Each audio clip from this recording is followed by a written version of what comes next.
it's been a minute, Chief. Here we are back at Truth Nation. And you do not look a second older, Mr. Hollywood star.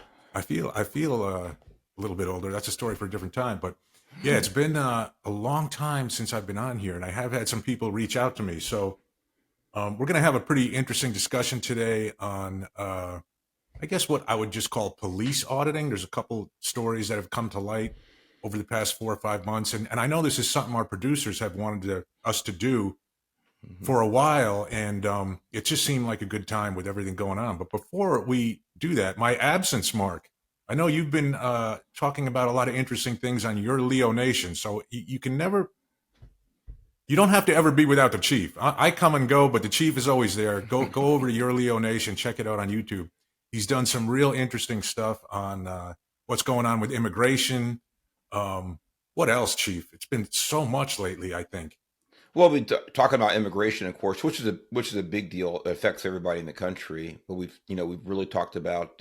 We've done a couple of commentaries on use of force. Hmm. We've done that, and recently it's been a little while back. But the last couple have really centered around immigration and really about general leadership, Yep. and really kind of comparing California to Florida, which I do a lot. But I think it's really important to have these stark comparisons so you can really kind of drill down to and what I'm talking about and what works and what doesn't work, in my humble opinion. Yeah, so I will be around. In other words, I guess I should be more clear. We'll be doing this show, but it'll be kind of intermittent for me for probably a few more months. So here's what I've been doing, Mark. Last December, about I hooked up with a pretty popular TV show. I'm not going to say the name just yet, but it's a show with a pretty serious drug content. Right, a lot of the Hmm. storyline goes around drugs, and they brought me on as a technical consultant, which is really interesting. And for people who don't know what that is, I would describe it as trying to provide inspiration to people who actually write the show, create the show, but giving them doses of reality. In other words, telling them how things would really be done. But then the one thing I have learned, Mark, is like telling the story is the most important thing. There's nothing more Hmm. important than telling the story that the creators want to tell. So you can kind of make that reality fit the story. In other words, if you were to do this for CHP, you would say, "Hey, we normally do this type of thing like this." And they might come back and say, "Well, for the story, this is real important." And you would say, "Okay, well, it could be done this way," and kind of just finding that place where there's reality, but it really is telling the story that the creators want to tell. So I was doing that for a few months, and then believe it or not, Mark, and this is a pretty, as I said, I keep saying it without saying the name of the show, but a pretty popular show, and they asked me to audition for a part in the show. And obviously, Mark, with these looks, I'm not an actor and probably don't plan to be one. But I auditioned for the part and I got a part in the show. So now I am actually, the way I describe myself, Mark, is I'm not an actor, but I have acted and I'm continuing to act. So I Well, can have I a, can I yeah, chime in and say you're not an actor, but you play one on TV? But I'm that's pumped. accurate. Accurate. So it's a recurring role, and I'll be in probably about 3/4 of the episodes of this show when it airs. And man, Hmm. Hmm. here's one thing that I'll share about it: the time it takes to Hmm. put these shows together and the magnitude of the workforce on a hit show. Yeah. So Mark, it's like getting an operation plan, right? And I'm sure you've seen that in your line of work, right? Being Hmm. chief at the California Highway Patrol. So the night before every shoot that I'm working, I get this multi-page operation plan, and it lists everything that's going to happen, who's doing what, where the nearest hospital is, who's doing safety briefings. It's really Hmm. it would challenge any law enforcement operation plan that I've seen over my years. Um, Unreal, and they'll be about, like, I'll look at, the thing I always look at is the meal service because the food is phenomenal, Mark. I'm sure you've heard that, right? Oh Craft yes. services, Yeah. Oh it's yes. phenomenal. Yes. I, We all wanted those overtime gigs just for the food. that's what I tell my wife is that, Hmm. listen, I get free food and a haircut every day. So what's Hmm. better than that when you're 58 years old? But really, they're making food for 300 people. Yeah. So that's, 250, 300 people. So that's the magnitude of the workforce on these shows. My first day was 10 and a half hours, and it was to create what will probably be about a 4-minute scene. Mhm. And, when you're talking about a show that's probably like 8 1-hour episodes, I think, Mhm. and it's basically a 10-hour day to do 4 minutes, you can see how long that takes to create that. But the people have been phenomenal. It's been a lot of fun. Um, as it gets closer to coming out, which I think will be the beginning of 2026, probably first quarter sometime. We'll Mhm. talk more about it, and I would love, Mark, to get you to watch this show when it comes out, and maybe we'll jump on the day after and kind of talk about the episode to get your thoughts on it. As the show plays next year. I'm very excited, Bill. Yeah, This is obviously having you on the inside it makes it that much more really interesting and exciting for me to watch it, of course, and then to discuss it with you. So I'm looking forward to it. yeah. So to be honest, that's not an excuse for not being here on Truth Nation, right? Because that doesn't really take that much of my time. It's such that the production, what I've seen of the production is such a well-oiled machine. Like they'll tell you the day you're going to work, you show up, boom, boom, boom, and it's long days, like I said, and it's a lot of waiting as other things are going on. They're moving. For example, my first day, the meat of the scene that we did, we probably shot it 70 times, Mark. So, 70 times, that's Oh, like 20 with the cameras focused on the star, and then another 20 with a different angle on the star, and mhm. then probably 10, 12 with the focus on another gentleman who I'm in a lot of scenes with. And then, it comes to me. I'm the, I don't know, Mark, I don't want to be too derogatory towards myself, but You're in a supporting yeah, I'm role. in a supporting So, role. So they'll do maybe 5 or 6 with a camera on me. mhm. Um, all these, and each one they have to completely tear everything down, move the camera setup. What's super interesting about this show, and Anthony and Vince will appreciate this, it's being it's being shot on film, right? It's not Interesting. Yeah, digital. So it's being that's cool. shot on really, it's like a movie. I mean, the money they're Mhm. putting into this is crazy, and the quality of it is great. Hey, I've had good days and bad days. I was telling Anthony before you jumped on. This first day I'm talking about actually went pretty well, but there were other days when probably the simpler it is, almost the more I struggle. You know what I mean? Mhm. Yeah. But like I said, they've been good and understanding, and they know that this is my first foray into acting. They're not giving me any heavy lifting, but it's been a lot of fun. So as often happens, right? One thing leads to another. So I had to, believe it or not, get an agent to just because I guess you got to have one. I don't know. You know Yeah. me, Mark. I'll sign anything. Mhm. You want me to do this? Yeah, send me the. And I got a buddy who's like, no, no, no.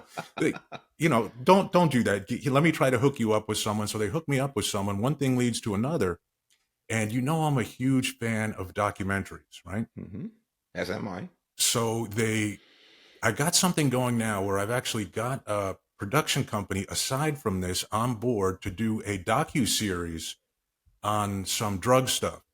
Oh. And so myself and that production company, we're actually meeting with some other production companies this week to kind of try to sell the idea, and we'll see what happens. I mean, I know that, or I suspect that what actually ends up being successful, from this point in time, I don't know, 5%, maybe even less than that, from having an idea to actually seeing it happen. But Mhm. it's been fun for me, and more than anything, Mark, as you can appreciate, both of us in our careers had a very definite purpose, right? Mhm. Every day for 30 years, both of us uh, had a purpose in life, and this has kind of given me something to focus on and purpose. So we'll see what happens with the documentary stuff. I'll keep you guys updated on that as well. So between Very now and I think excited. we're going to wrap up filming on the show, hopefully around October. Maybe I'll be a little more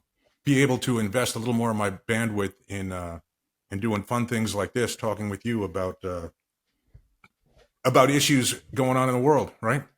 I'm looking forward to it. I really am. Yeah. And just like the audience found out, I just found out about your project you're working on. Bill, I'll say this: the list of groundbreaking, incredibly successful shows that were turned down over and over and over and over until the right pitch hit the right set of ears. It's endless. So whatever you do, you keep plugging at that no matter what happens the first time. Right. And what's interesting is, working with this one production company on the docu thing, they're also asking me a lot of questions which seem like there might be an opportunity for a scripted show someday. So we'll see. Like I said, we'll see what happens. Who knows? Yep. I'll keep you guys updated on that. It's been fun. And my big thing is, do I get to go to the premiere, Mark? That's really all I care about at this point. Well, by the way, at your age, I would definitely avoid the rap party because that might put you in the hospital. Right. But then after that, yeah, premiere is probably a little more subtle and doable. And what will I wear? Will I go full Hollywood? Or will I wear a pink suit or something like that? I want to see like a 1974 glam rock outfit. Yeah. Yeah, I think that'd be great. Wouldn't be uncommon, but anyway. Enough of that, Chief Garrett. Here's what we're going to talk about today. Police auditing. And I guess, one thing is with the digital revolution, like there's kind of two sides to it. With the digital revolution has caused kind of two things in law enforcement. One thing is the body-worn camera, right? Mm-hmm. And what I think is interesting, which isn't talked about enough, is how the public was kind of ahead of law enforcement on using video to document police interactions. Like, I think, and you could tell me, but when did the highway patrol go to body-worn cameras? I know in 22, I remember a study by like Cal Matters or something. Does that organization ring a bell with you? Oh yeah, all big time. Yeah. Okay, so see, I can tell by the look on your face. Yeah. Mm-hmm. So I think they said at that time, let me see, I got it here somewhere, that 3% of CHP was utilizing body-worn cameras, and this is 2022. Does that sound about right? Yeah, that sounds right. And those 3% in 2022, those were specific test areas. There were two areas at the time. So an area is a station. There were two stations, one in the Central Valley and one in the Bay Area, that were utilizing body-worn cameras. And again, that was those were test platforms for a lot of different aspects of body-worn cams, not just to develop protocol, policy, procedure, but also a big one was about storage of the information. We can talk about that later on, but in other words, how do you actually store this data, which is a very, very big issue when it comes to body cam and other types of recorded devices. And also, I think access, right? Who has access to it? Correct. Yeah. With PRAs or public request access, yes. Right, which I have some experience with. Just recently in the documentary stuff, I've made some requests to departments to get some footage, some body camera footage on old cases that are kind of adjudicated, and I couldn't get it. In California, it's not easy to get. In some states, apparently, it's real. You can just make a request and it's public information. But in California, I was told that really it's only possible to get it by, if you're a party to the incident or a lawsuit is filed or something along those lines. But generally speaking, yeah, and yes, we can get back to that later, maybe or maybe not. But here's the interesting thing. So LAPD, I think 2018 started going to body cameras. New York PD around 2017, maybe. But what's the most popular camera in the world right now, Mark? Any idea? Cell phone. The cell phone, the iPhone. The iPhone is actually the most popular prolific camera in the world, and that came out in 2007. So my point here is the public found this camera, which, everyone has their phone with them. So everyone now always has a camera with them.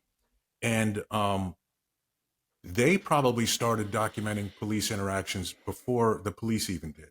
I guess that's the point I'm making. In the early days, Mark, of this cell phone revolution of everyone having a camera, do you recall any incidents? And I guess what would have been in 2007 to say 2012, 2013, what would have been your role at that time in CHP? In did you say 20? I guess Say the year starting again? around 2010, Yeah, around 20. So I promoted to lieutenant in 2010, and if I remember correctly, I think it was August or September of 2010. I promoted to lieutenant. So I was a manager in our West Los Angeles field office at that time. And to answer that question, I'll let you Mhm. continue specifically. That's No, I'm fine. wondering, So did I you, was. so do you recall kind of, not necessarily the first, but any Mhm. one like specific thing where there was a citizen recording and there was some Yeah. incident around it or something went sideways or et cetera, et cetera? Because I do have one and that I'll tell a story I'll tell, but I just thought it's something interesting to see how law enforcement first reacted when Mhm. citizens started recording. Yeah. So to go back even further, Hmm. now when it became prolific is a time frame you're talking about. But the idea of citizens recording police officers, kind of in a general sense, a pretty popular sense, this really started right after Rodney King. Mm. And because people had camcorders were prolific then. Camcorders were the iPhones of say the 19 no 95, 94, 93. And I was a brand new officer. I'd been on the job, for about a year with Rodney King. But in short, for the couple of years after the Rodney King incident, because Mr. Holliday is a gentleman in his apartment that recorded the Rodney King incident Hmm. on 8 millimeter film. Um, Everybody thought that they were going to be the next Holiday. I forget his first name. I think George Holiday. Anyway, his first name, but Holiday. And I cannot tell you the number of times when I'm on a traffic stop and from an a bridge, an overpass, I'm being recorded by a camcorder. I mean, it was just we just got used to it. You got recorded all the time, and but fast forward now when everyone's carrying a cell phone, and when the majority of those cell phones going back 15 years ago had cameras, the recordings become prolific. I remember a lot, but one of the incidents that stand out to me is it's an officer, didn't work for me, it was in a different area, a Hmm. long way away, and CHP officer, and cut to the chase, he was an absolute jackass to a motorist, absolutely out of line. What he didn't know was the passenger on the passenger side, where the officer approached the vehicle on a traffic stop, had an iPhone out, and that camera was recording everything vividly. And I believe that officer lost his job based on that interaction. Wow. And so that was the first, in my memory, to my memory, the real first punch in the mouth about how effective, from anyone's particular perspective, how effective these recordings can be. And don't forget that I think, and again, Anthony or Vince know this probably better than you or I, Mark. I think YouTube started around 05, 07. I don't remember exactly when, but right around this time. And what did that do? That Mhm. provided so not only now do we have, everyone has the ability to record, and the device to record, but now there's a platform that they can, without cost, share these recordings of law enforcement interactions, right? Which has been a huge thing on YouTube. I mean, there are channels with millions of subscribers that just document uh, police interactions that kind of went sideways or that weren't appropriate. Here's the recollection I have, Mark, and I think it was about 2009, and I was also a second line supervisor. I think lieutenant would be technically second line supervisor for right CHP or So it's actually a second line manager. So second line you're manager. Okay, yeah, so lieutenant. Yeah. technically that's what I was, and I Hmm. got word in the office that there was an incident in the field, and what it was some operation was DEA operation was happening at a residence, and someone on the front lawn of the residence was recording the agents with a phone.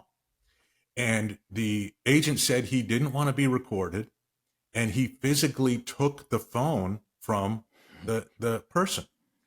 and stop the recording. And, as crazy as that sounds today, although it still probably does happen, occasionally, Mhm. when I heard about this, I was like, man, you can't just take someone's property. And our lawyers, of course, DEA has, most large DEA offices have a lawyer on staff, like a house counsel. Mhm. And, to their credit, they recognize that, hey, it's time to do some training on this, because not only can you just not take the camera, they're allowed to record. There's nothing, a person has the right to do that, especially in most cases. Maybe there's some cases, Mark, you and I could come up with where uh, you are able to stop it. I don't know. But the reality is, no, people have the right to record, and you can't just walk up and take their camera away or demand for them to stop, etc. So at that time, I think DEA saw the need to do some training, which I think is missing in still today in a lot of incidents, training about the legality of citizens recording law enforcement interactions, et cetera, et cetera. Um, what did you see, Mark, and I don't know, or maybe more if it was after you left CHP, or just what you've heard since or whatever, but what effect has body worn camera? Because I can speak to what I've had discussions with LAPD about this. By the way, Mhm. DEA, when I was leaving in November 23, the BWC program, the body worn camera program, was really just starting. There were some test offices, kind of like CHP was doing Mhm. in 22. And in those test offices, it was a very limited group and limited situation where they would use body worn camera. And I think it was mostly search warrant service. Mhm. That was really it. Because a lot of the, hey, DEA is not a public facing organization. In other words, a lot of this stuff is covert, and you're not necessarily going to record, interactions with someone if it's a covert interaction, et cetera, et cetera. So did you see an effect on citizen complaints with body worn camera, or when the person making the complaint learned that there was body worn camera footage? Did you see kind of a difference in complaints going forward from that point? Yes. What was it? And yeah, let me back up a little bit, or I'll fast forward. So the Highway Patrol now, the plan is to have all of the field officers equipped with body worn cams by the end of 2026. Hmm. So 7,600 officers, all those in patrol or in public contact. The plan is to have them equipped with body worn cams. Going back about 15 years, I don't remember the exact year, but about 15 years, so give or take, the Highway Patrol was very proactive, and still is, but proactive in equipping all of the patrol cars with which is with what is called MVARs, mobile video audio recording system, MVARs. So those are in-car cameras. You are looking at a fella who thought this was going to open a massive can of worms. It was not going to be good for the Highway Patrol or for law enforcement, and man, was I wrong. Complaints over, I'm not sure what time period, let's just say maybe over 6 months, a year or so after the implementation of MVARs, citizens' complaints dropped by about 60% department wide. Wow. It was a huge effect. Not only did complaints drop, but the complaints that were filed, the exoneration rate for the officers actually increased. So what this showed me was, and I wasn't surprised by the officers, collectively behavior. My concern was it was just going to open a huge can of worms. In other words, a lot of bureaucracy, a lot of second guessing, Monday morning quarterbacking, things like that. But what it absolutely proved to me is that the California Highway Patrol officers, like most officers, were doing the right thing every day. So that was a good thing. But that was the effect that the in-car cameras had, and I think the body worn cameras are just going to add to that. Yeah, and that's interesting. So I got I've to heard have my that. coffee, I've heard ladies and that same gentlemen. thing. Yeah. Well, I've heard that very same thing, right? I've heard from LAPD that the incidence of complaints went way down when people learned there was body worn camera video. Uh, So, the net effect, I think it's been a good thing. And also, obviously, Mark, right? The videos of good policing, of good interactions with the police, they're not posted anywhere.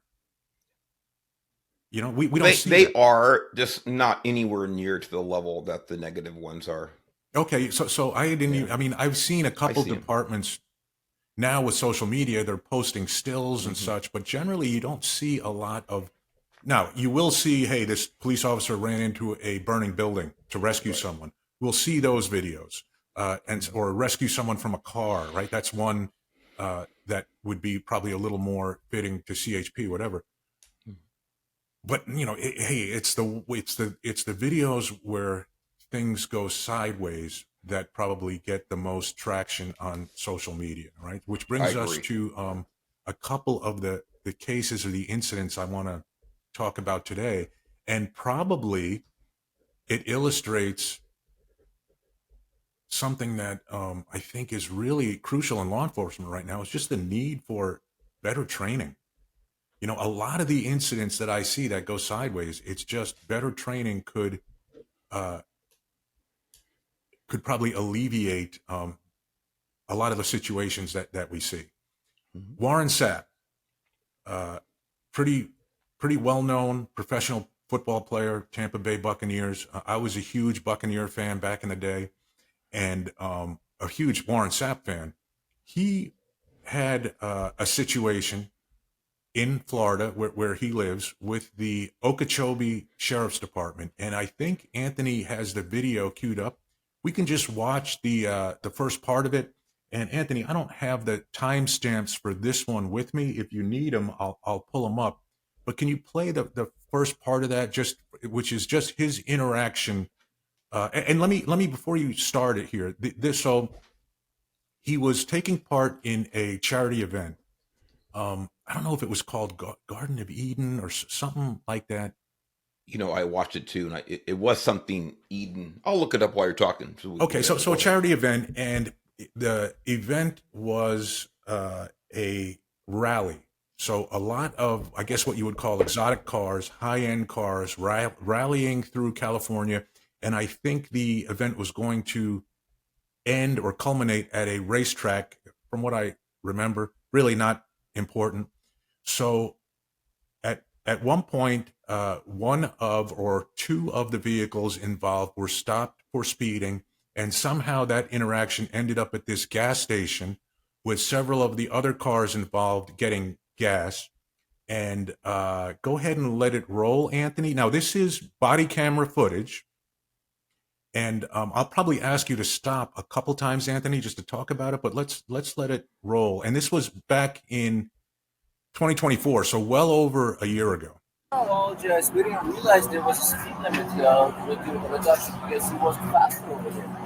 10-4, the blue Lamborghini right in front of you, and the other one that just pulled in. These other cars, I don't know how fast they were going.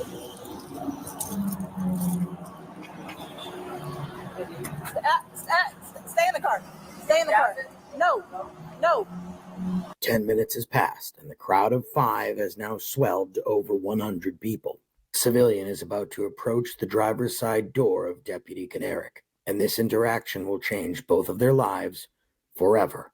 And that person's name is NFL legend Warren Sapp. More than? More than? More than? I was getting out of the car's way. You all right? I'm great. You sure? Well, I was until I got to do this. That is your job? Oh, it is my job. I'll just make. Deputy Kanarick mutes her body cam, and almost a year later, still no one is exactly sure why. We'll pick up when audio So pause that right resumes. there, Anthony. Mark, I don't know. So is there's got to be specific policies about when a camera can be muted, when it's turned on, when it's turned off. Mhm. What would be a reason for muting it during an interaction with someone? Nothing that I've seen here. I can tell you that Right. right now. So, I mean, there are some exceptions. And actually, Bill, you hit on one earlier, and it's really specific to, not specific to the DEA, but the DEA is a good example of where there's a lot of confidentiality happening sometimes. It could be a confidential informant, things like this. There can be information that were released to the public. It could harm an investigation. It actually could put someone in danger, officer, a citizen, an informant, things like this. So that's one example that you actually brought up. Some other examples that are really more general across the board would be conversation incidental to an investigation. In other words, let's say a California Highway Patrol officer goes to someone's house and they are investigating a hit and run accident. They're either talking to a would-be suspect or victim, and they're getting specifics about the incident. That's being recorded because that's for investigation purposes. But let's say the investigation conversation stops, and now the person, well, how do I get an accident report? And I want to talk to my my father-in-law because he was in the car. Things like those things you can turn off because they're not relevant to the investigation, and you don't want to start putting personal information that's not necessary for the investigation on the recording. Another even broader example, one's applied a lot, would be HIPAA violations. An example of that would be if let's say you arrest somebody and you're taking them for a blood test, for drug screening, for DUI, things like this. All that is being recorded on, with the doctor or the phlebotomist making the draw, things like this. All that's got to be recorded for the investigation. But after that, let's say there's some kind of interaction with medical personnel and the subject there about what medications they're on that are not relevant to the investigation, what kind of health issues they may have, things like that, that you actually have to turn off because that would be a violation of HIPAA to actually put that in the public purview. But conversations that are clearly specific to a lawful interaction, a contact between the law enforcement official and the public, the officer is trying to gather information, the officer explaining why the stop was made, things like that. That's exactly what body cams are for.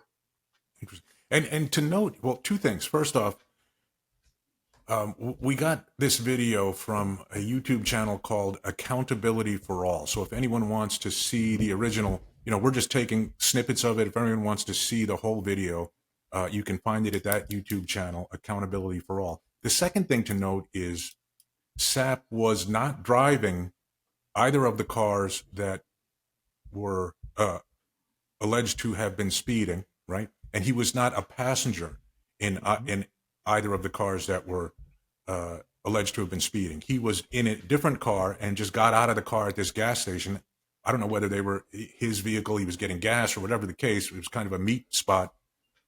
But that's where we're at here. So he's not really involved in the officer's stop, just kind of making small talk at that point with the officer. A little bit like, he had a little edgy conversation, like, how you doing? Like, I think the officer was a little frustrated and maybe he was keying on that or whatever, but let's keep rolling it, Anthony. Deputy Canarek's citation printer malfunctions, so another deputy responds to the scene, print the ticket for her, and manage the crowd. After 20 minutes, both deputies finally learn how to use a printer. All right, come over here. All right, I'm giving you a citation, okay? 63 and a 35. That's unacceptable, man. That's almost double the speed limit. Like I said, we're part of the rally. I understand what Freeze that, you Anthony. should be part of the rally. Now, notice she said that's almost double the speed limit. And I guess there was some trouble, 20 minutes to write a ticket, Mark? Is that normal or is that a little? No, it's not normal. I'll put that word in quotes because is there a normal? The word is, in other words, because he's get challenged about how long you detain someone. These can be challenged in court, things like this. I think the word that we're looking for, Bill, is reasonable. What's a reasonable amount of time? And I know I get a little bit off track here, but a good example about this is if you have reason to believe, or if you get you actually get permission from someone to search their car, without a warrant, without probable cause. Someone, okay, you can search my car. It's okay. I'm going to call for a canine unit here, specializes in narcotics, and okay, that's fine. And it takes an hour for that dog to get there, that unit to get there. Is that reasonable? And I put that out there in the minds of the viewers and listeners just to understand there's a lot of gray area here. Now, they talk about the printer not working and things like this, so it took 20 minutes. Is that reasonable? If the ticket's required by policy to be printed out on the printer, is it reasonable now another deputy has to come over and fix it? I don't know. Maybe it's possible. It's reasonable. It's certainly a long time for the citizen there waiting. Yeah, it's a long, long time. And something I learned about Warren Sapp through watching other interviews with him about this event, which we're not going to cover today, but he is a huge fan of these police auditing YouTube channels, right? Mm-hmm. He's very into that. And, in one interview, he said it drives his wife crazy because he's constantly watching these videos of interactions with police. So let's roll it, Anthony. Now, again, I want to be clear. She said almost double the speed limit there. She didn't say double. So go ahead. You can live in town, I completely understand, but going almost double the speed limit's a little unacceptable. No, like you said, he was a faster speed over there, and then we didn't. Well, I understand that when you come over the overpass. Keep an eye at the back left-hand side of your screen. The 6'5", 300-pound man in the multicolored tank top watching intently is Warren Sapp. The overpass drops from 45 to 35. I'm just educating you. 3, you can take it to court. I don't mind going to court. It's my job. All right? Is this a point? Yeah. Unless you want to fight it, you're more than welcome to. All right? But it's a $248 ticket. But this is points, though, right? Yes. But if you do the traffic school, it takes the points off. Okay? So I have a clean license, right? It doesn't matter. I understand that. Like I said, with the amount of traffic, I'm trying to educate you, man. And with the amount of traffic that's coming through town, 63 is not double 35. Okay, well, 63 is what I got him on my radar. Go ahead and take it to court because it's on So pause that, Anthony. Now, up to this point, I mean, I think she did a pretty decent job, Mark. She's trying to explain it. And, a little bit, maybe a little bit confrontational, like I'm trying to educate you, et cetera, et cetera. I don't know if she needs to go there, but I'm not, who am I to second guess that? But again, you see Warren Sapp step in and he says 63 is not double 35. Well, she never said it was double. She said it was almost double. So I don't think he heard her correctly. That's the only assumption I can make. So go ahead, Anthony. Okay, but you're almost double. Okay, but you're going over the speed limit. I got that, but you Okay. said doubling the speed limit. Okay. You didn't double the speed limit. Okay, well I got him. Okay, well I got it, and I wrote for what I got was 63. Okay, so I said what I said, but I didn't write him for double, did I? I wrote him for No, what I but got. what you're saying All right, isn't correct. But just for future reference, through this Just like to be correct, that's all. Action. Hold on, I'm stopping what? You guys have No, do what? You was telling me to do what? What you mean? Stop what? Are you serious? What I'm dead ass. going to jail today? Dead ass serious. Okay, hold that right there. So, there's a threat of jail right there, right? So he's kind of arguing with the police officer about whether she said double or not, or what the speed was, whatever. And, immediately,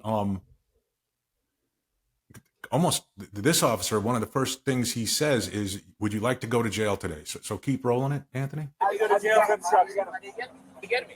Obstruction is a physical thing. I have a Would you like to go to jail for obstruction? Obstruction is a physical thing. Would you like to go to jail? You do know that, right? I know the law. Obstruction is a physical thing. What did I do that You're physically obstructing her obstruct? from doing her job. What did I physically do? It's a physical action. No, you're not neither. Obstruction is a physical action. If you don't see Not your name, freedom of speech.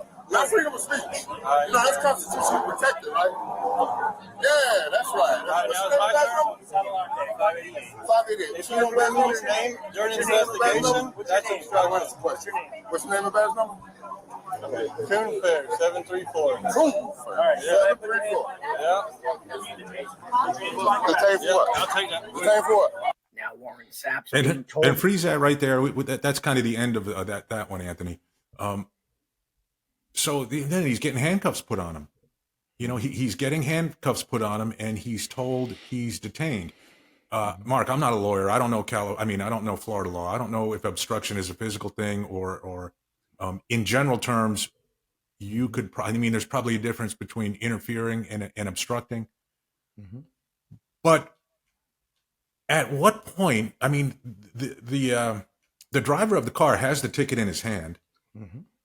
So ostensibly, at what point do the police officers have some obligation to just say, okay, our work here is done. Let's move on, or order the crowd to disperse. I don't know.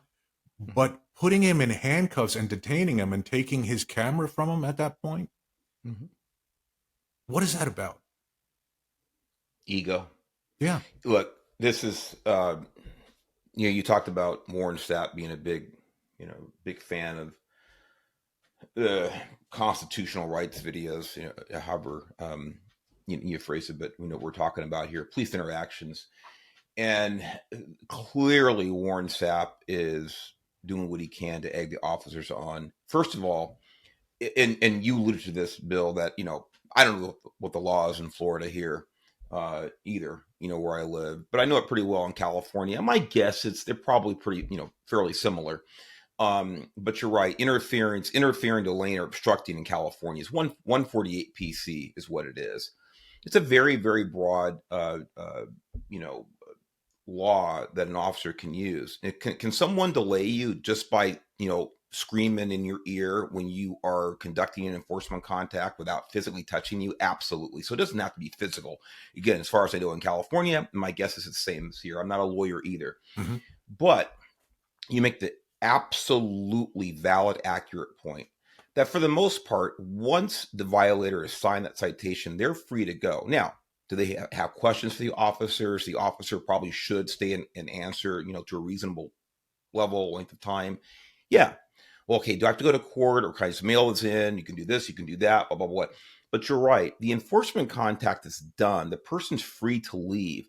And the officer could just say, especially the citing officer, she can say, listen, you got any more questions? Here's my number. You can call the office, but you don't need to go to court. You can mail it in. You can go to court and fight it. I'm out of here. Bye, bye, bye. And that would have been the end of it. The deputy who spoke up and said, hey, do you want to go to jail? This is just, to me, it's just an ego thing. You sit there, and sometimes a good officer, a good law enforcement official, in this case, a deputy, your job is to just sit there and take it a little bit. Yeah, you want to yell at me, you want to call me names, blah, blah, blah. Okay, fine. You look at the sky. Sir, is there anything else I can do for you? You get in your unit, you leave. That's it. It's done. There's no reason to make that threat. The problem is once you make that threat, now you don't follow through with it. In other words, you want to go to jail. I'm going to put handcuffs on you. If you don't follow through with it, not only you, but your whole agency, the industry, so to speak, kind of loses, authority. If you make these claims of enforcement, you don't follow through. Don't make them unless there is valid, legal, not only ability, but necessity to follow through with it. Otherwise, leave it alone. Yeah. Yeah, good point. I don't know, it seemed, I don't want to second guess, but I think it's pretty obvious in this case, it probably shouldn't have happened in the way that it did. Now, another thing I see in a lot of these videos, Mark, and it's become, where the more and more videos like this that are out there, the more people start to kind of mimic the language that's in these videos. Sapp later requested, just a few minutes later, he was in handcuffs, and I think they were putting him in the car, and he said he wanted to talk to a supervisor. In California, how does that work? If someone requests speaking to a supervisor, does everything freeze until a supervisor gets there, or is there no obligation, or how does that work? Yeah. So there's an obligation to make again, I'm speaking about my previous employer. But again, I worked in Los Angeles County, and I think the policies are all pretty similar with, I think all the agencies, certainly ones I worked with, the large ones, but you need to make an effort. If someone says, I want to see a supervisor, you have to make an effort to contact or request a supervisor. Now, again, you may have one supervisor working, and you may have an officer involved shooting, a triple fatality, blocking the 405 freeway, and a supervisor is not available. So in that case, you're not required to sit there for 9 hours until a supervisor can respond, but you are required to make that request. And if it's, again, reasonable, what does that mean? Well, it depends on the circumstances. Is it a reasonable amount of time for a supervisor to respond? Now, of course, there are a lot of ways a supervisor can respond other than physically. If a cell phone, hey, put the person on the phone. I can answer questions for him or her, things like that. So, that's it in a nutshell as far as, the obligation for you to request a supervisor. Yeah. So a part of this, which we're not going to show, is as I said, he requested a supervisor. The female deputy, I think, tried to get the supervisor to come over and talk to him, and the supervisor kind of blew her off, and she even made a comment to herself like, oh, I guess he's going to ignore me, meaning the supervisor. And, so he didn't get to speak to a supervisor at the scene. So, Anthony, if you could pick it up now, I think at the police, so he was taken in, arrested, actually, and there's a opportunity where, or he does actually, there it is. Yeah, he does actually get to speak to the supervisor. And there's one particular part of this conversation, Mark, that we kind of alluded to it a couple minutes ago, but let's hear this and see if, what we make of it, I guess is the way to put it. You asked to speak to the supervisor, so I'm here. What would you like to know? What was I? What am I here for? You're being arrested for obstruction. That's a physical act, right? No, it's an impeding investigation. It could be physical. It could be refusing to leave. It could be continue to interject yourself into an investigation that's being done on a separate situation. Wasn't an investigation. It was a ticket being written, right? It was a traffic investigation. So after you hand the person the ticket, the traffic stop is effectively over? Well, the deputy was still talking. No, I was asking, after you hand the ticket to the man, the effective is effectively over? The stop is over? It depends. I'm asking. If the ticket is being explained to the individual who has the physical ticket in his hands, then no, it's not. So the explaining would be coming over the top of the hill at 45 and it drops to 35, whatever else. Ticket's in his hand, he's folding it up, the stop isn't over? Whatever the explanation is. No, I'm just asking. I'm telling you. Why he's folding it up? Is the stop? Mr. Sapp, I'm not going to argue with you. Oh, no, definitely not going to argue with you. You'll I'm just asking. have your day in court. I understand that. So. Oh, no, because I just had my rights violated. Your officer said to me, do you want to go to jail? First thing he said out of his mouth to me. I said, excuse me? What's your name? So I laughed. Because I do have a right to remain silent, right? I have the right, Fourth and Fifth Amendment, right? Yes, you absolutely have a right to remain silent. But you don't have the right to interject yourself into an investigation. Interject myself? Yeah, were you in the vehicle that had been stopped? No, sir. No. Okay. So what purpose were you in that traffic stop? I wasn't in the traffic stop. The traffic stop was over. The traffic stop was still being conducted. The traffic stop was over. She had then handed him the ticket. The lady that was doing the stop was here. Eagle Man was here. There was another officer here. I was here. I said to the other officer that didn't arrest me, I said, how fast was he going? He said, I don't know. It's not my stop. I said, you know what? It's right. So I walked over and looked at the ticket because the lady said that he was doing double the speed limit. And I was like, that's pretty fast. I didn't think he was going that fast just then. And he wasn't going double. So I just asked, I was like, we just want you to be factual, man. You have the speed right there. There's no reason to say the man was going double when he wasn't. And that's when I got his attention. You shut up. I don't have my First Amendment right is free speech and doesn't work in Okeechobee. Yes, you have the right for freedom of speech. Once the ticket was explained to them and he leaves, that's when the traffic stop's over. He wasn't in the traffic stop. The guy that had the ticket in his hands. No, the officer with me. He was back up to the officer that was there. The thing I wanted to ask you, Mark, is does it make a difference, do you think, if the stop was over or not? I mean, does it make it, he handed, the woman handed him the ticket and they're discussing it and questioning it. Is it possible, I guess what Sapp is saying is, how can I be obstructing? The stop was over. The police work is done. There's nothing for me to obstruct at this point. Is that a sensible argument, Mark, or where do you? Yeah. Oh, it's absolutely a sensible argument. Right. And my only my comment earlier about Warren Sapp's definition of obstructing or interfering is wrong. His definition, in other words, you can't obstruct, you can delay, other than through physical means. But was he delaying or obstructing at this point? No, he wasn't, in my opinion. Not at all. Right. And he's right in this case that the enforcement portion of the contact was over. Now, again, there is still a contact taking place. There is it's a relationship between the violator and the female deputy. But the enforcement contact is that it is over. He's free to go, the violator, because he signed the citation. and Warren Sapp can scream at the top of his lungs because there's nothing else to obstruct. Yeah. Yeah. So one final thing on this incident is, and it's, to me, it's pretty significant, is Warren Sapp is filing has filed a $20 million lawsuit against this department. Mm-hmm. And in one of the statements I saw him make, or to be honest, it could have been someone attributing this statement to him, but whatever the case, he said, supposedly said that he's not doing it for the money. He's doing it to educate young people and it kind of bring awareness to what people's rights are when interacting with the police. And, Mark, this is kind of the thing I want to hear from you the most on, because I feel like I've heard you in our discussions over the past couple of years give advice that's kind of counter to this. Almost, like Sapp is almost saying like, hey, you should be able to question the police and you should question the police. And I guess my question to you is, in your opinion, working the roads for a number of years, supervising people working the roads for, a couple decades, is this the right message to send to young people today, or does it have the potential of escalating situations and causing unfortunate incidents?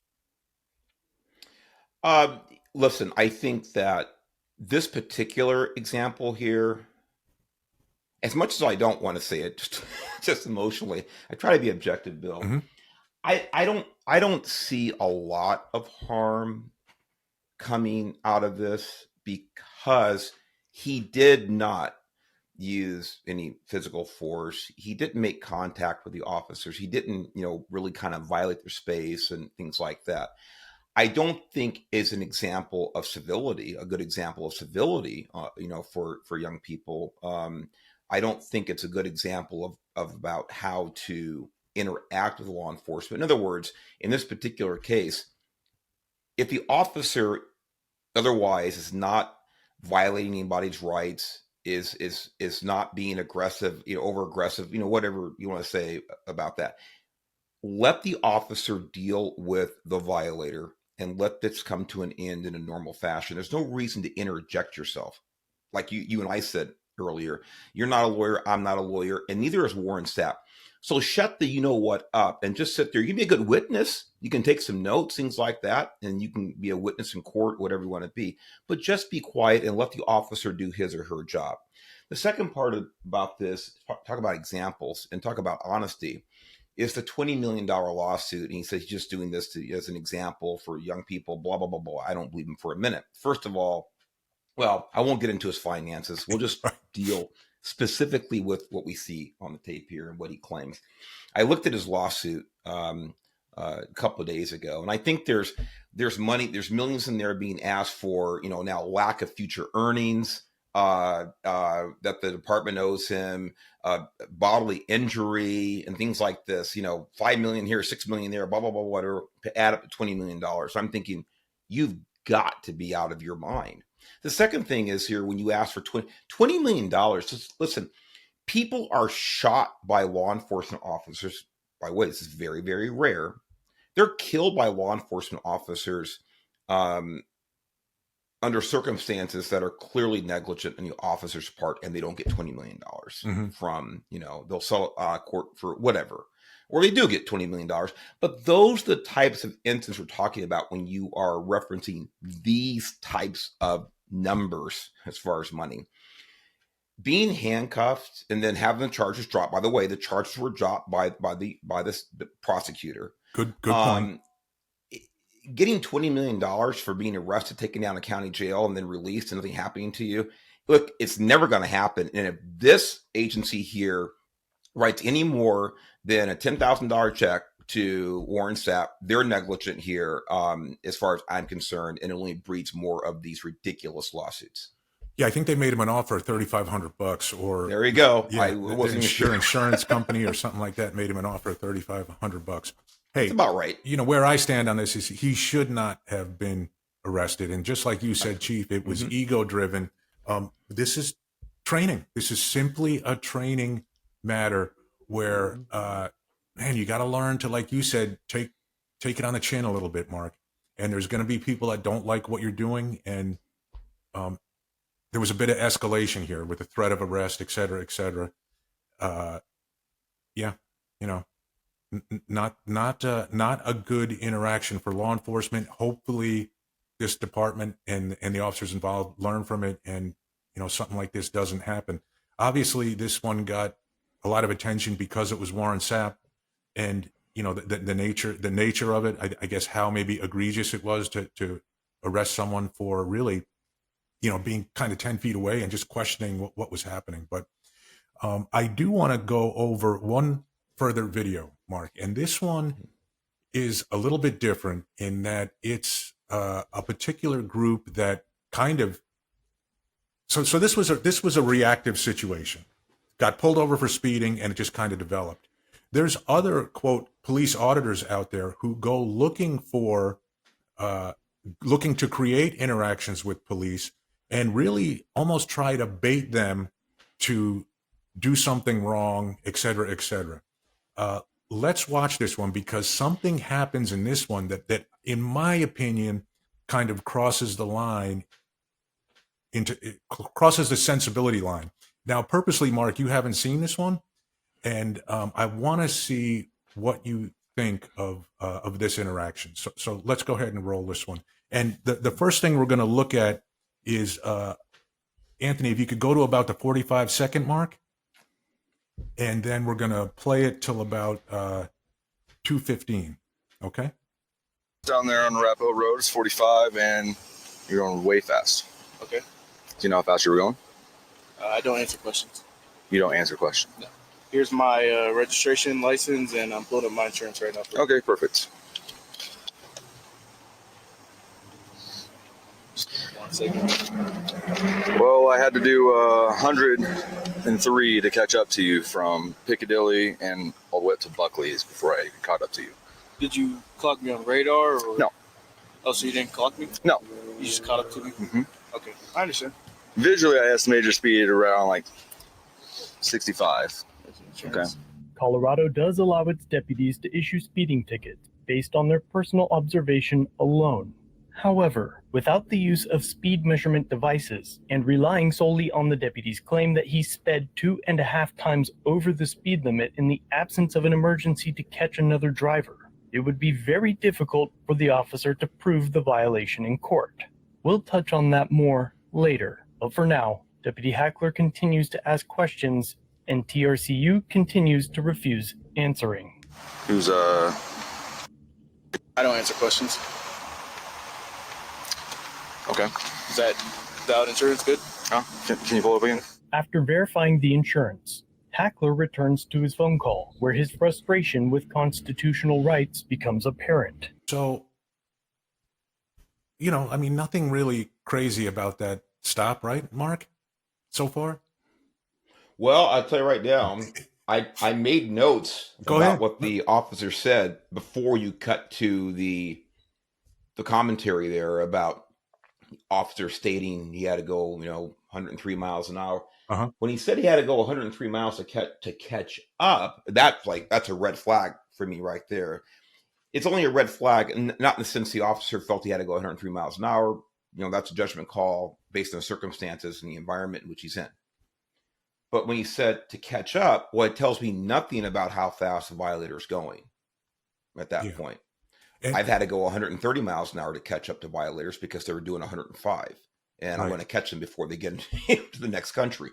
So, but at some point, again, maybe I'm getting deep in the weeds, I apologize here, but he says, well, I estimate you're going somewhere around 65 or so, blah, blah, blah. It doesn't sound like he's giving any good foundation for the actual enforcement contact or for court testimony later on. But anyway, that's my initial observations. Yeah, and I think, like I said, we're not watching this whole video. He was actually going the other way, and he passed him and turned around and then sped to catch up with him. Mm-hmm. Mark, is there, and again, we're not in Colorado, I know, but in California, we're talking about California, is there's obviously a requirement to tell someone you have to put a speed on the ticket, correct? Yes. Yeah. Correct. Okay, so Anthony, can we go to 4:15 now? and we're going to play it for about 45 seconds here till. Their cell phones right now. Huh? They're recording on their cell phones right now. So I'm sorry, I should set this up a little bit. So a backup shows up and he tells his partner that they're recording on cell phones, just so his partner knows what's going on. Go ahead, Anthony. Huh? They're recording on their cell phones right now. So you know.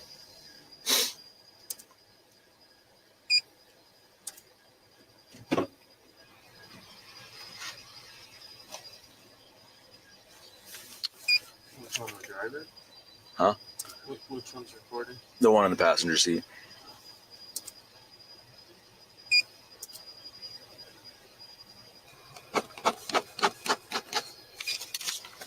All right.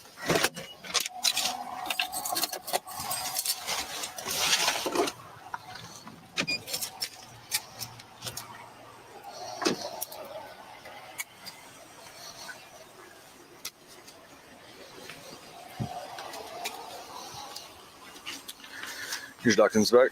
Yeah.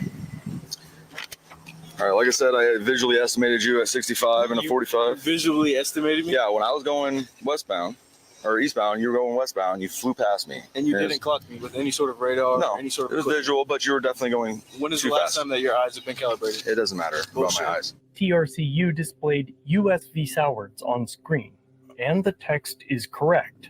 The court held that law enforcement must rely on more than their subjective judgment. You can kill that there, Anthony. So, you can kind of tell that, again, these guys do this, I don't want to say for a living, but the purpose of their organization is to kind of get themselves in situations and record the interactions with police. So the stop continues, and now, Anthony, if you could go to 907, this is where I feel like this police auditing crosses the line and gets into a situation where, I don't know how to say, it's stupidity and really potentially much more than potentially dangerous, could be seriously dangerous. So let's roll it here, Anthony. That your eyes have been calibrated. It doesn't matter about my eyes. Okay. I've been trained. You've been trained? Yeah. Okay. To visually I'm estimate. going to go to court for this. That's fine. Fight it. So I'm citing you for speeding 20 plus in a 45. Okay. And reckless driving because there was other cars that you're driving past, weaving in and around traffic. Weaving in and around the traffic. Yep. Okay. I have a dash cam, by the way. That's fine. That records my speed. So you should have seen that other car that you cut off right before you went to the light when I finally caught up to you. I didn't cut them off. I had plenty of space. Okay, that's fine. Either way, your court date is going to be Monday, October 7th, 2024 at 2 p.m. I will be there. For sure. Arapahoe County Combined Court. It's down there. There's the address right there. All right. I just need a signature from you right here saying that you'll show up to court. Not an admission of guilt? Nope. No problem. Right here? Yep. There's my signature autograph. There Perfect. Here's your citation. No problem. Drive Can I get your safe. business card? My name's on there. I can't get your business card. Can I get yours, sir?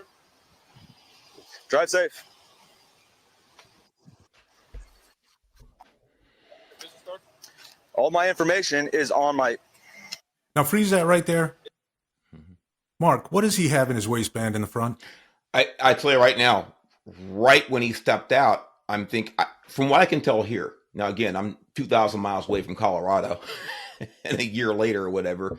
But at this point, I would have drawn down because to me, this appears to be a firearm. Yep. It might be a shampoo dispenser, but for my safety and this guy stepping out, this is how bad stuff happens. Yep, that's exactly my point. So keep rolling it, Anthony. For you to just give me your business card. Is that too much to ask for? The stop's over, so can I just get your business card? That's all I want. Why are you getting out of your vehicle right now? Huh? I didn't hear what you said. You need to step back in your vehicle. The traffic stop's over. Correct. So can I get your business card? And you're over here with a firearm flashing right at me.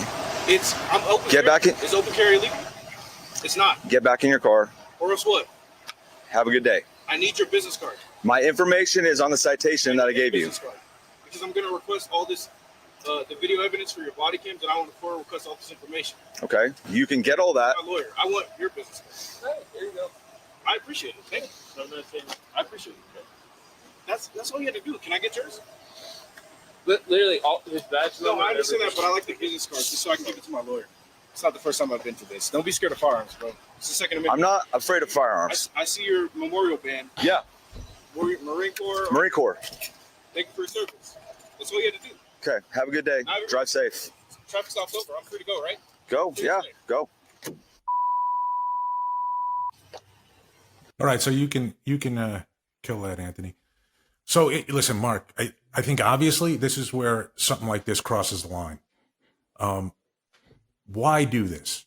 Why put yourself in that situation? Why create a situation like this just to test what this police officer is going to do?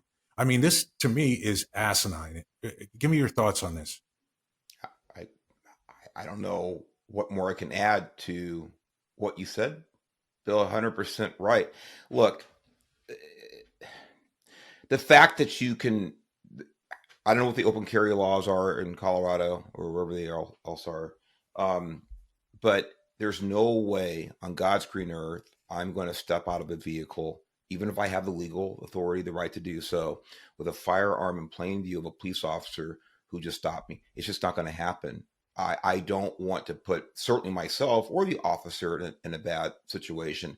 This is, like you said, I couldn't say it better. It's asinine. And the only thing that can come out of this is, I mean, ultimately is a bad situation for really everybody involved. And, you know, it's like the $20 million lawsuit Warren Sapp files against the county in Florida. Same thing here, Bill. Something like this, it completely diminishes the credibility of this person when you do something like this. Because anybody who's fair-minded thinking this is just to escalate things as much as possible, to put the officers in the worst possible situation. And it's beyond belief that he would do such a thing. But I guess it happens more often than not. Yeah, and I think the officer actually did a pretty good job of not being drawn into the situation, a real good job. You know, Yeah. I'll just leave it at that. This is where I would, now again, I'm coming from California law enforcement where you see that, you damn well better draw it, because, you know, he probably did better than I would have, because I would have had, this guy would have been looking at the barrel of my .40 caliber. Yep. Yeah. So my point in showing this video is to basically contrast it with the last one. The last one, you know, someone, you know, likely, I think, had their rights violated to some extent. And, you know, it was documented, and it is what it is.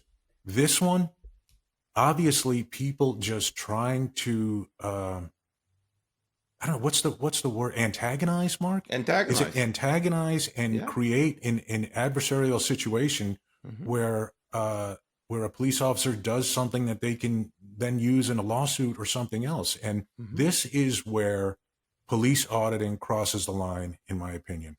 And it really, I don't even know if I need to say in my opinion. I think I can just say this is where police auditing crosses the line and creates a danger to the public and a danger to law enforcement and people on the other side. So I don't know where this is. This, by the way, this was on a YouTube channel we should credit called Lackluster, and they pull a lot of interactions with law enforcement and auditors like this and have them up there.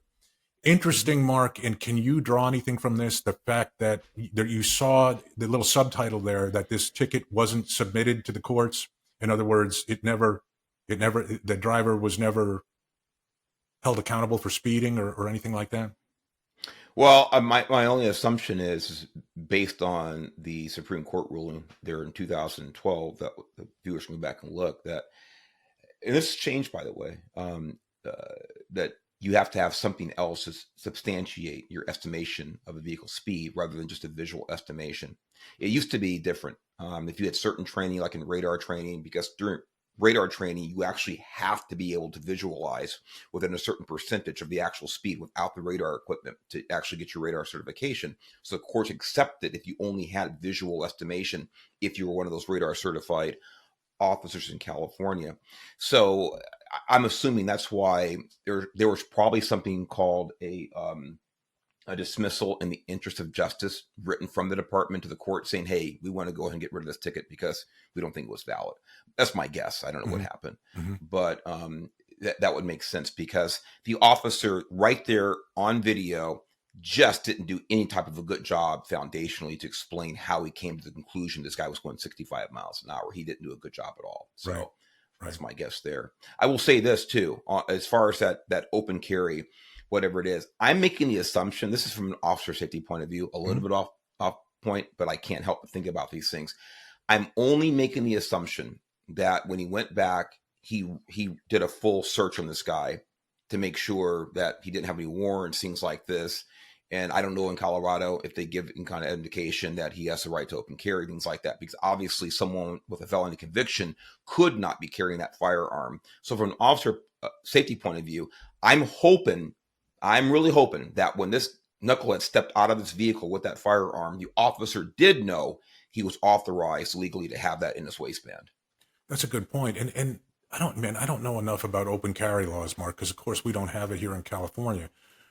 But or here in Florida, it's concealed carry. What's that? In California? I said, or here in Florida, you have concealed carry, which I have here, but it's not open carry. Right. But my question is, and Vince brought this up yesterday, you can look back to the early parts of that video, see him sitting in the car, and the firearm was concealed at that point. Correct. So, that's a whole different issue, I guess, huh?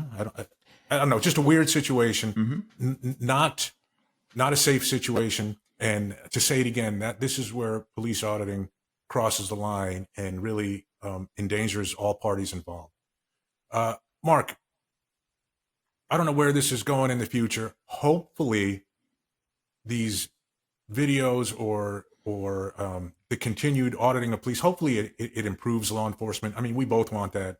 Hopefully there's better training in how to deal with these situations, and that when something does go sideways, there's at least lessons learned from it, and the profession improves. Anything from you to wrap it up?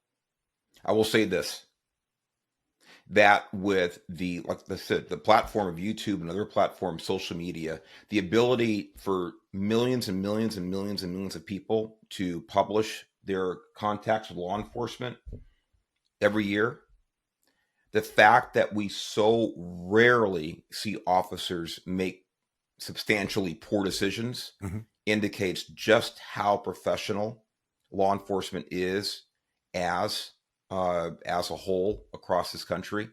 And as much as I hate to see videos like this and people doing stupid stuff like this, it really indicates that, like I said, by and large, law enforcement is doing a great job of training. However, they need to do even better.